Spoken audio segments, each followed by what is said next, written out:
Hi guys, welcome back to my YouTube channel that is Swapna's Tutorial. So ನೀವೇ ನನ್ನ ಚಾನಲ್ಗೆ subscribe ಆಗಿಲ್ಲ ಅಂದರೆ ಪ್ಲೀಸ್ ಸಬ್ಸ್ಕ್ರೈಬ್ ಆಗಿ ವಿಡಿಯೋಸ್ನ ಲೈಕ್ ಮಾಡಿ ಶೇರ್ ಮಾಡಿ ಹಾಗೆ ಕಮೆಂಟ್ ಮಾಡಿ. ಸೊ ಇವತ್ತು ನಾನು ಮಾಡ್ತಿರೋ ಸಬ್ಜೆಕ್ಟ್ ಯಾವುದು ಅಂದರೆ ಫಸ್ಟ್ ಸೆಮ್ ಎಮ್.ಕಾಮ್ ಅವರ ಒಂದು ಎಮ್.ಕಾಮಲ್ಲಿ ಒಂದು ಮ್ಯಾನೇಜರಿಯಲ್ ಫಿನಾನ್ಸ್ ಅಂತ ಹೇಳಿ ಒಂದು ಸಬ್ಜೆಕ್ಟ್ ಇದೆ. ಸೊ ಆ ಒಂದು ಸಬ್ಜೆಕ್ಟ್ ರಿಲೇಟೆಡ್ ಪಾರ್ಟ್ 3ನ ಎಕ್ಸ್ಪ್ಲೈನ್ ಮಾಡ್ತಿದ್ದೀನಿ. ಸೊ ಆಲ್ರೆಡಿ ಪಾರ್ಟ್ 1 ಆ್ಯಂಡ್ 2ನ ಎಕ್ಸ್ಪ್ಲೈನ್ ಮಾಡಿದ್ದೀನಿ ಆ್ಯಂಡ್ ಸಿಲೆಬಸ್ ಕಾಪಿ ಏನಿದೆ ಎಮ್.ಕಾಮ್ದು ಆಲ್ರೆಡಿ ಎಕ್ಸ್ಪ್ಲೈನ್ ಮಾಡಿ ಅಪ್ಲೋಡ್ ಮಾಡಿದ್ದೀನಿ.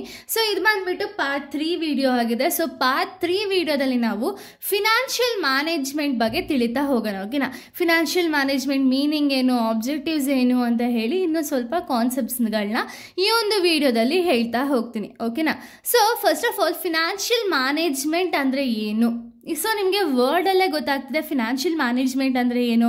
ಕಂಪ್ನಿಲಿರೋ ಫಿನಾನ್ಸ್ ಏನಿದೆ ಅಥವಾ ಫಿನಾನ್ಷಿಯಲ್ ರಿಲೇಟೆಡ್ ಏನೇನಿದೆ ಅದನ್ನೆಲ್ಲ ಮ್ಯಾನೇಜ್ ಮಾಡಬೇಕು ಅಂದರೆ ಯಾವಾಗ ಬೇಕು ಆವಾಗ ಆ ಒಂದು ಫಂಡ್ಸ್ಗಳನ್ನಾಗಿರ್ಬೋದು ಅಥವಾ ಆ ಒಂದು ಅಮೌಂಟ್ ಆಗಿರ್ಬೋದು ನೀಟಾಗಿ ಪ್ರೊವೈಡ್ ಮಾಡೋದನ್ನ ನಾವು ಫಿನಾನ್ಷಿಯಲ್ ಮ್ಯಾನೇಜ್ಮೆಂಟ್ ಅಂತ ಹೇಳಿ ಕರಿತೀವಿ. ಓಕೆನಾ, ಸೊ ನೋಡಿ, it is A strategic planning, monitoring and controlling a companies financial sources. ಅಂದರೆ ಕಂಪನೀಸ್ ಫಿನಾನ್ಷಿಯಲ್ ಸೋರ್ಸಸ್ ಏನೇನಿದೆ ಅದನ್ನು ಒಂದು ಪ್ಲ್ಯಾನ್ ಮಾಡಬೇಕು, ಮಾನಿಟರ್ ಮಾಡಬೇಕು ಆ್ಯಂಡ್ ಕಂಟ್ರೋಲ್ ಮಾಡೋದನ್ನ ನಾವು ಫಿನಾನ್ಷಿಯಲ್ ಮ್ಯಾನೇಜ್ಮೆಂಟ್ ಅಂತ ಹೇಳಿ ಕರಿತೀವಿ. ಓಕೆನಾ, ಸೊ ಫಿನಾನ್ಷಿಯಲ್ ಮ್ಯಾನೇಜ್ಮೆಂಟ್ನ ಆಬ್ಜೆಕ್ಟಿವ್ಸ್ ಏನೇನಿದೆ, ಏನು ಆಬ್ಜೆಕ್ಟಿವ್ಸ್ ಬೇಸಿಸ್ ಮೇಲೆ ಅವರು ಫಿನಾನ್ಸ್ ಅನ್ನೋದನ್ನ ಕಂಟ್ರೋಲ್ ಮಾಡ್ತಾರೆ ಅಂದರೆ ಫಸ್ಟ್ ಒನ್ ಮ್ಯಾಕ್ಸಿಮೈಸಿಂಗ್ ಪ್ರಾಫಿಟ್. ಇವಾಗ ಪ್ರತಿಯೊಂದು ಕಂಪನಿ ಗೋಲ್ ಏನಿರುತ್ತೆ, ಪ್ರಾಫಿಟ್ ಅನ್ನೋದನ್ನ ಇನ್ಕ್ರೀಸ್ ಮಾಡಬೇಕು ಆ್ಯಂಡ್ ಶೇರ್ ಹೋಲ್ಡರ್ಸ್ಗಾಗಿರಲಿ ಅಥವಾ ಅವ್ರ ಎಕ್ಸ್ಪೆಂಡಿಚರ್ ಏನಿದೆ ಅದನ್ನೆಲ್ಲ ರೆಡ್ಯೂಸ್ ಮಾಡಬೇಕು ಅನ್ನೋದೇ ಪ್ರತಿಯೊಂದು ಕಂಪನಿನೂ ಮೇನ್ ಆಬ್ಜೆಕ್ಟಿವ್ಸ್ ಆಗಿರುತ್ತೆ. ಓಕೆನಾ, ಸೊ ಅದಕ್ಕೆ ಕಂಪನಿ ಫಿನಾನ್ಷಿಯಲ್ ಸೋರ್ಸಸ್ ಏನಿದೆ ಅದನ್ನು ಪ್ರಾಪರಾಗಿ ಮ್ಯಾನೇಜ್ ಮಾಡೋದ್ರಿಂದ ಏನಾಗುತ್ತೆ ಅಂದರೆ ಕಂಪನಿ ಪ್ರಾಫಿಟ್ಟು ಇನ್ಕ್ರೀಸ್ ಆಗುತ್ತೆ ಆ್ಯಂಡ್ ಕಂಪನಿ ಒಂದು ಗುಡ್ ಪೊಸಿಷನ್ಗೆ ಹೋಗೋ ಥರ ಮಾಡುತ್ತೆ. ಓಕೆನಾ, ನೆಕ್ಸ್ಟ್ ಲಿಕ್ವಿಡಿಟಿ. ಇವಾಗ ಲಿಕ್ವಿಡಿಟಿ ಅಂದರೆ ಏನು, ಈಸಿಯಾಗಿ ಕ್ಯಾಶ್ ಆಗಿ ಕನ್ವರ್ಟ್ ಮಾಡೋ ಥರ ಅಸೆಟ್ಸ್ನ ಕಂಪನಿಯಲ್ಲಿ ಇಟ್ಕೋಬೇಕಾಗುತ್ತೆ. ಇವಾಗ ಎಕ್ಸಾಂಪಲ್, ಇವಾಗ ಪ್ರತಿಯೊಂದು ಸಿಚುಯೇಷನ್ನ ನಾವು ಎಸ್ಟಿಮೇಟ್ ಮಾಡೋಕ್ಕಾಗಲ್ಲ. ಓಕೆನಾ, ಸೊ ಇವಾಗ ಒಂದೊಂದು ಸಿಚುಯೇಷನ್ ಕೂಡ ಒಂದೊಂದು ಥರ ಇರುತ್ತೆ. ಇವಾಗ ಸಡನ್ನಾಗಿ ಏನಾದ್ರು ಅತ್ಕ್ವೇಕ್ ಆಗೋದಾಗಿರಲಿ ಅಥವಾ ಏನೋ ಒಂದು ಕೊರೋನಾ ನೋಡಿ ಸಡನ್ನಾಗಿ ಬಂದಿದೆ ಕೊರೋನಾ. ಸೊ ಸಡನ್ನಾಗಿ ಬಂದಿದ ತಕ್ಷಣ ಏನಾಗುತ್ತೆ, ಕಂಪ್ನಿಯವರು ಫಸ್ಟೇ ಏನು ಮಾಡಬೇಕು ಅಂದರೆ ಈಗ ಯಾವೊಂದು ಅಸೆಟ್ಸ್ನ ಈಸಿಯಾಗಿ ಕ್ಯಾಶಾಗಿ ಕನ್ವರ್ಟ್ ಮಾಡೋಕ್ಕೆ ಚಾನ್ಸಸ್ ಇರುತ್ತೋ ಅಂಥದ್ದೆಲ್ಲ ಒಂದು ಕಡೆ ಇಟ್ಕೊಂಡಿರಬೇಕು. ಸೊ ಲಿಕ್ವಿಡಿಟಿ ಅಸೆಟ್ಸನ್ನು ಮೇಂಟೈನ್ ಮಾಡಬೇಕು. ಯಾಕೆ ಅಂದರೆ ಯಾವ್ದಾದ್ರು ಒಂದು ಸಿಚುಯೇಷನ್ಗೋಸ್ಕರ ಆ ಒಂದು ಲಿಕ್ವಿಡಿಟಿ ಅಸೆಟ್ಸನ್ನು ಪ್ರಾಪರಾಗಿ ಮೇಂಟೈನ್ ಮಾಡ್ತಾ ಹೋಗಬೇಕಾಗುತ್ತೆ.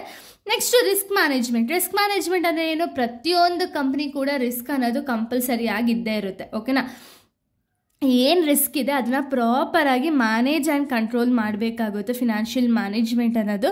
Next allocation of funds. Allocation of funds ಅಂದರೆ ಏನು, ಇವಾಗ ಎಷ್ಟೋ ನಮ್ಮ ಹತ್ರ ಒಂದು ಎಕ್ಸಾಂಪಲ್ 1 ಲಕ್ಷ ರೂಪಾಯಿ ಇದೆ ಅಂದಿದ ತಕ್ಷಣ ಈ 1 ಲಕ್ಷ ರೂಪಾಯಿನ ನಾವು ಎಲ್ಲೋ ಒಬ್ರಿಗೆ ಅಥವಾ ಒಂದು ಕಡೆ ಮಾತ್ರ ಫಂಡ್ನ ಇನ್ವೆಸ್ಟ್ ಮಾಡಿದ್ರೆ ಅಕಸ್ಮಾತ್ ಇದರಿಂದ ನಮಗೆ ಲಾಸು ಆಗ್ಬೋದು ಅಥವಾ ಪ್ರಾಫಿಟು ಆಗ್ಬೋದು, ಯಾರಿಗೂ ಗೊತ್ತಿಲ್ಲ. ಪ್ರಾಫಿಟ್ ಆದರೆ ಯೂಜ್ ಅಮೌಂಟೇ ಪ್ರಾಫಿಟ್ ಆಗುತ್ತೆ, ಆದರೆ ಲಾಸ್ ಆದರೆ 1 ಲ್ಯಾಕ್ ಪೂರ್ತಿ ಲಾಸ್ ಆಗುತ್ತೆ ಅಲ್ವಾ. ಸೊ ಅದಕ್ಕೆ ನಾವೇನು ಮಾಡಬೇಕು, ಫಂಡ್ಸ್ ಅನ್ನೋದನ್ನ ಪ್ರಾಪರಾಗಿ ಅಲೋಕೇಟ್ ಮಾಡಬೇಕು.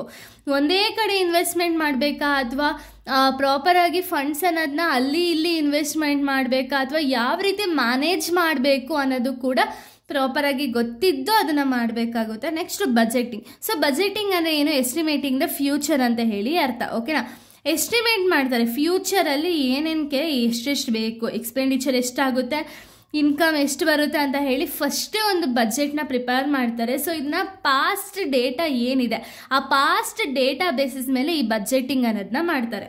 ಓಕೆನಾ, next scope of financial management. So financial management ಸ್ಕೋಪ್ನ ನಾವು ನೋಡೋದಾದ್ರೆ ಫಸ್ಟ್ ಒನ್ ಪ್ರಾಫಿಟ್ ಮ್ಯಾಕ್ಸಿಮೈಸೇಷನ್. ನಾನು ಆಗಲೇ ಹೇಳ್ದಂಗೆ ಪ್ರತಿಯೊಂದು ಕಂಪ್ನಿ ಗೋಲ್ಸ್ ಏನು ಅಂದರೆ ಪ್ರಾಫಿಟ್ ಮ್ಯಾಕ್ಸಿಮೈಸ್ ಮಾಡೋದೇ ಒಂದು ಗೋಲ್ ಆಗಿರುತ್ತೆ.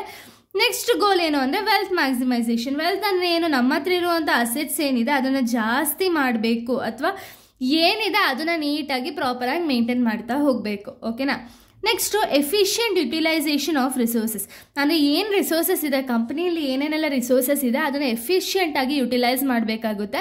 ಅಂದರೆ ಪ್ರಾಪರಾಗಿ ಯುಟಿಲೈಸ್ ಮಾಡ್ಕೊಳ್ಳೋದ್ರಿಂದ ಏನಾಗುತ್ತೆ ಅಂದರೆ ರಿಸ್ಕ್ ಅನ್ನೋದು ಕಡಿಮೆ ಆಗುತ್ತೆ, ಪ್ರಾಫಿಟ್ ಅನ್ನೋದು ಜಾಸ್ತಿ ಆಗುತ್ತೆ, ಅಲೋಕೇಶನ್ ಆಫ್ ಫಂಡ್ಸ್ ಅನ್ನೋದು ಪ್ರಾಪರಾಗಿರುತ್ತೆ. ಓಕೆನಾ, ನೆಕ್ಸ್ಟ್ ಲಿಕ್ವಿಡಿಟಿ ಅಂದರೆ ಏನು, ನಾನು ಆಗಲೇ ಹೇಳ್ದಂಗೆ ಈಸಿಲಿ ಕನ್ವರ್ಟೇಬಲ್ ಇಂಟು ಕ್ಯಾಶ್ ಅಲ್ವಾ, ಅಂಥ ಅಸೆಟ್ಸ್ನ ಕಂಪನಿಲಿ ಮೇಂಟೈನ್ ಮಾಡಬೇಕಾಗುತ್ತೆ. ಸೊ ಇದರಿಂದ ಏನಾಗುತ್ತೆ ಅಂದರೆ ಫಿನಾನ್ಷಿಯಲ್ ಕ್ರೈಸಿಸ್ ಏನಾದ್ರು ಅರೈಸ್ ಆದರೆ ಆವಾಗ ಒಂದು ಫಂಡ್ಸ್ ಇರೋದ್ರಿಂದ ಏನಾಗುತ್ತೆ ಅಂದರೆ ನಮ್ಮ ಒಂದು ಫಿನಾನ್ಷಿಯಲ್ ಸ್ಟೇಟ್ಮೆಂಟ್ ಆಗಿರಲಿ ಅಥವಾ ಫಿನಾನ್ಷಿಯಲ್ ಪೊಸಿಷನ್ ಆಗಿರಲಿ ಸ್ಟೇಬಲ್ ಆಗಿರೋದಕ್ಕೆ ಮೇಂಟೈನ್ ಮಾಡ್ತಾ ಹೋಗುತ್ತೆ. ಓಕೆನಾ. ಸೊ ಈ ನೆಕ್ಸ್ಟ್ ನೋಡೋದಾದರೆ ರಿಸ್ಕ್ ಮ್ಯಾನೇಜ್ಮೆಂಟ್. ನಾನು ಆಗಲೇ ಹೇಳ್ದಂಗೆ ಪ್ರಾಪರಾಗಿ ರಿಸ್ಕನ್ನು ಮೇಂಟೈನ್ ಮಾಡಬೇಕು ಅಥವಾ ಮ್ಯಾನೇಜ್ ಮಾಡಬೇಕು. ಎಲ್ಲೋ ಒಂದು ಕಡೆ ಇನ್ವೆಸ್ಟ್ ಮಾಡಿಬಿಟ್ಟು ನನಗೆ ರಿಸ್ಕೇ ಆಗಲ್ಲಪ್ಪ ಅನ್ನೋ ಥರ ಎಲ್ಲ ಇಟ್ಕೋಬಾರ್ದು. ಪ್ರತಿಯೊಂದು ಫಿನಾನ್ಷಿಯಲ್ ಸೋರ್ಸಸ್ ಏನಿದೆ ಅದನ್ನು ಪ್ರಾಪರಾಗಿ ಮ್ಯಾನೇಜ್ ಮಾಡ್ತಾ ಹೋಗಬೇಕು. ಸೊ ಇದರಿಂದ ಏನಾಗುತ್ತೆ ಅಂದರೆ ರಿಸ್ಕ್ ಮ್ಯಾನೇಜ್ಮೆಂಟ್ ಅನ್ನೋದು ಪ್ರಾಪರಾಗಿರುತ್ತೆ. Next accurate planning. So planning ಅನ್ನೋದು ಏನಿದೆ ಅದನ್ನು ಪ್ರಾಪರಾಗಿ ಪ್ಲ್ಯಾನ್ ಮಾಡಬೇಕಾಗುತ್ತೆ. ಎಲ್ಲಿ ಎಷ್ಟು ಇನ್ವೆಸ್ಟ್ಮೆಂಟ್ ಮಾಡಬೇಕು ಅಥವಾ ಎಲ್ಲಿ ಯಾವ ರೀತಿ ಇನ್ವೆಸ್ಟ್ಮೆಂಟ್ ಮಾಡಬೇಕು ಅಥವಾ ಯಾವ ಟೈಮಲ್ಲಿ ಇನ್ವೆಸ್ಟ್ಮೆಂಟ್ ಮಾಡಬೇಕು ಅನ್ನೋದನ್ನ ಪ್ರಾಪರಾಗಿ ಫಸ್ಟೇ ಪ್ಲ್ಯಾನ್ ಮಾಡಬೇಕಾಗುತ್ತೆ. ನೆಕ್ಸ್ಟ್ ಫೋರ್ಕಾಸ್ಟಿಂಗ್ ಅನ್ನೋ ಏನು, ಎಸ್ಟಿಮೇಟಿಂಗ್ ಅಬೌಟ್ ದಿ ಫ್ಯೂಚರ್. ಆಯಿತಾ, ಫ್ಯೂಚರ್ ಬಗ್ಗೆ ಎಸ್ಟಿಮೇಟ್ ಮಾಡಬೇಕಾಗುತ್ತೆ. ಸೊ ನೋಡಿ, ಫ್ಯೂಚರ್ ಬಗ್ಗೆ ಎಸ್ಟಿಮೇಟ್ ಮಾಡ್ತೀರಾ, ಎಷ್ಟು ಪ್ರಾಫಿಟ್ ಆಗುತ್ತೆ, ಎಷ್ಟು ಲಾಸ್ ಆಗುತ್ತೆ, ಅಥವಾ ಯಾವ ರೀತಿ ನಾವು ರಿಸ್ಕನ್ನು ಮ್ಯಾಕ್ಸಿಮೈಸ್ ಮಾಡ್ಬೋದು ಅನ್ನೋದನ್ನ ಪ್ರತಿಯೊಂದನ್ನು ಕೂಡ ಮ್ಯಾನೇಜ್ ಮಾಡ್ತಾ ಅಥವಾ ಹೋಗ್ತೀರಾ ಅಥವಾ ಫೋರ್ಕಾಸ್ಟ್ ಮಾಡ್ತಾ ಹೋಗ್ತೀರಾ. ಓಕೆನಾ. ಇನ್ನು ನೆಕ್ಸ್ಟು ಮೆಥಡ್ಸ್ ಆಫ್ ಫಿನಾನ್ಷಿಯಲ್ ಮ್ಯಾನೇಜ್ಮೆಂಟ್ನ ನಾವು ನೋಡೋದಾದರೆ ರಿಸ್ಕ್ ಮ್ಯಾನೇಜ್ಮೆಂಟ್. ಸೊ ಇದೆಲ್ಲ ಒಂದು ಮೆಥಡ್ಸ್ ಆಗಿದೆ. Cash flow management, investment management, budgeting, capital structure, ratio analysis, working capital management. ಇಷ್ಟು ಕೂಡ ಮೆಥಡ್ಸ್ ಅಥವಾ ಟೈಪ್ಸ್ ಆಫ್ ಫಿನಾನ್ಷಿಯಲ್ ಮ್ಯಾನೇಜ್ಮೆಂಟ್ ಆಗಿದೆ. ಸೊ ಇದ್ರ ಬೇಸಿಸ್ ಮೇಲೂ ಕೂಡ ನಿಮಗೆ ಪ್ರಾಬ್ಲಮ್ಸ್ ಅನ್ನೋದು ಅರೈಸ್ ಆಗ್ತಾ ಹೋಗುತ್ತೆ. ಸೊ ನೆಕ್ಸ್ಟ್ ವೀಡಿಯೋದಲ್ಲಿ ನಾನು ಬೇರೆ ಒಂದು ಟಾಪಿಕ್ನ ಎಕ್ಸ್ಪ್ಲೈನ್ ಮಾಡ್ತಾ ಹೋಗ್ತೀನಿ. So thank you guys, thanks for watching.